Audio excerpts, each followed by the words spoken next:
Ladies and gentlemen, welcome back to Wyld. Today we are talking about, hey, I ran out of money to buy my kid food. Doordash driver picks up customer's food. Then she gets a request from them. So there are a fair amount of customers that have unrealistic expectations for what drivers should be doing for them. And in this particular case, a DoorDash driver received a request from somebody who apparently wanted something beyond simply the delivery. So with that said, we are talking about everything that's being said in this article, how it actually is for DoorDash, Uber Eats, and Grubhub drivers and customers, and everything in between. So with that said, let's get started. A DoorDash driver has one complaint for her customer. Stop asking her to pay for your food. I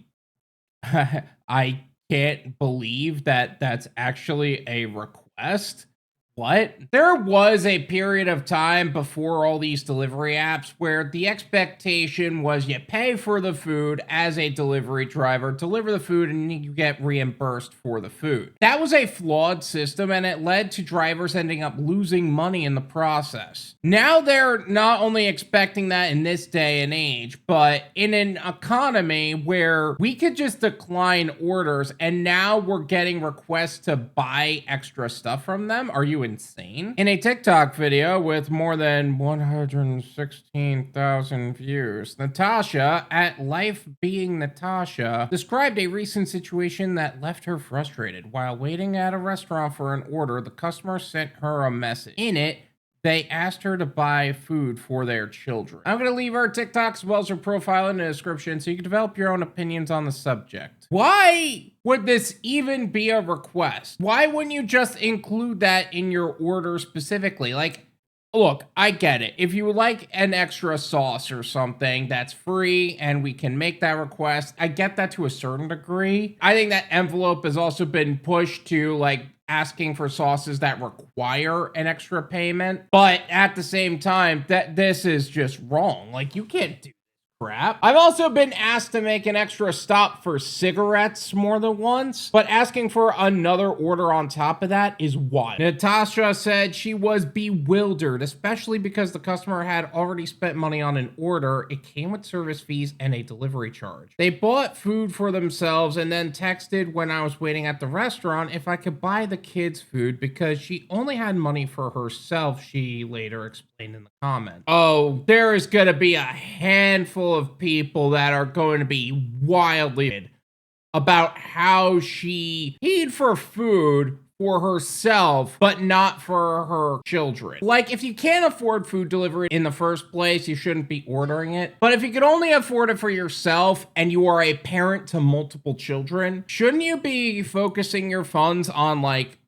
cooking your own meals? You're not only lazy, you're cheap, and you're a bad parent. Wait, how can she pay for their kids' foods if they already paid for the DoorDash order? The confusion for viewers came from Natasha's original description of the exchange. In her video, she wrote, "You're picking up a DoorDash order and then the customer texts you, 'Hey, I ran out of money to buy my kids food. Can you pay for their food?' Some TikTokers thought she was saying the customer's actual DoorDash order had not been paid for. This is impossible on the platform. Natasha clarified that the customer was asking for extra food outside of what had been ordered. The entitlement is unreal. First of all, that's not entirely accurate. There are cash on delivery orders, but that's not what's happening. And not to mention, most people decline those orders. Why? Because we don't trust that we're gonna get the full compensation that we would normally get. Like, I just got a notice on Uber that they're starting to test out cash on delivery orders. I can't tell you how not ready I am for that. I am not okay with people even making those type of orders.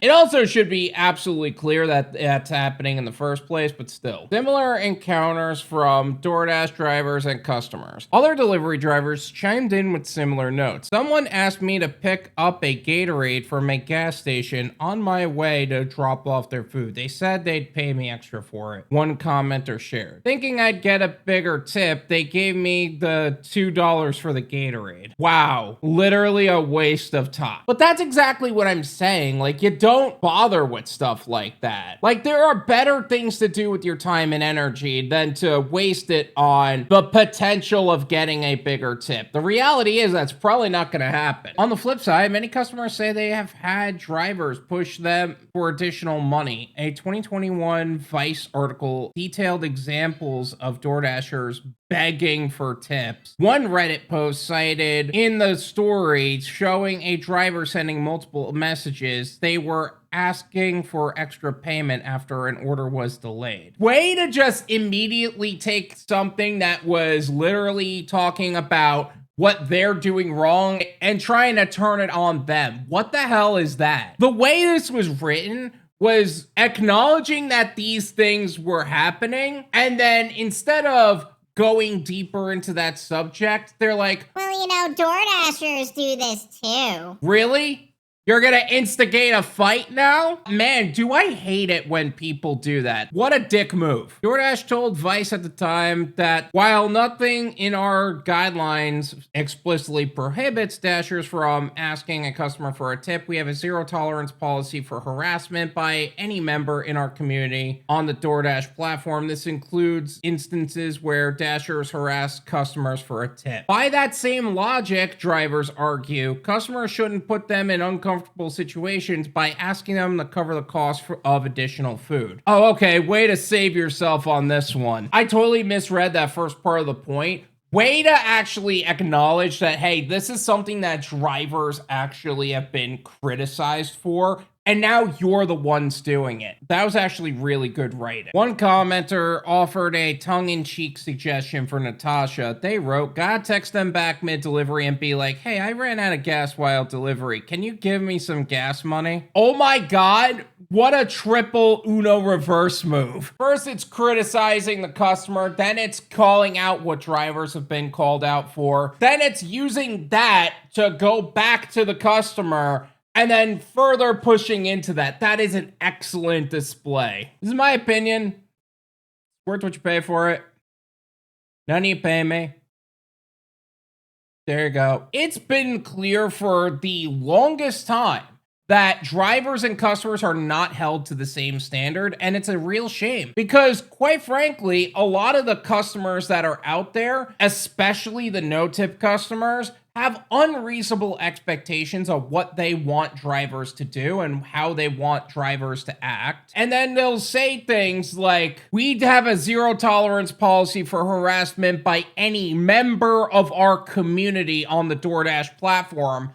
The community includes customers. And yes, they can deactivate the driver, and yes, they can deactivate the customer. The difference is if the deactivation of the driver takes place, it's nearly impossible to get back on the platform, and it can be really detrimental to their income. Whereas the customer, they could just make another customer account. It's not that difficult to do. So quite frankly, the enforcement on the subject needs to be either deeper on the surface level than both sides or be managed among ourselves. And it seems like there needs to be a level of give and take here, especially with the freedom that is supposed to come with the economy. Regardless, as a driver, if you get this kind of request, contact support immediately, because this is an egregious crossing of boundaries that the customer has brought upon the driver, both in terms of responsibility and liability, because the cost of the item should not fall on you, and you are already paying your time, gas, and potentially getting flagged from deviating from the platform rules to begin with. All of the risk is currently on you for this. Although it is a sad reflection of the realities of our economy and how she can't afford food and how the prices on the platforms have inflated so much and the pay has been deflated to such an egregious degree, it's still a safety risk for you. So I would be contacting support and reporting that immediately. And for all of those people who are like going above and beyond for the sake of hospitality, you're not getting the pay and protection for that other than some intrinsic value, which will possibly even be punished later. Regardless, guys, just don't let customers cross those boundaries, especially since we don't want to keep encouraging poor behavior from poor behaving customers. Thank you guys so much for watching. I really appreciate it. If you guys would like to learn more about some of the ins and outs of the gig economy, make sure to check out my website, drivenwyld.com. Also, if you guys would like to stay in the know on all of the conversations that take place in the gig economy, make sure to check out my new channel, Gone Wild Clips and Podcasts, where we take the live streams we hold on Thursdays at 9 and cut them into shorter and digestible clips. And check out my Patreon for exclusive clips, full raw live stream content, and other perks for self-employed individuals. Once again, thank you guys so much for watching, and until next time. Rise up, shake off that 9 to 5 rust. And it's wild.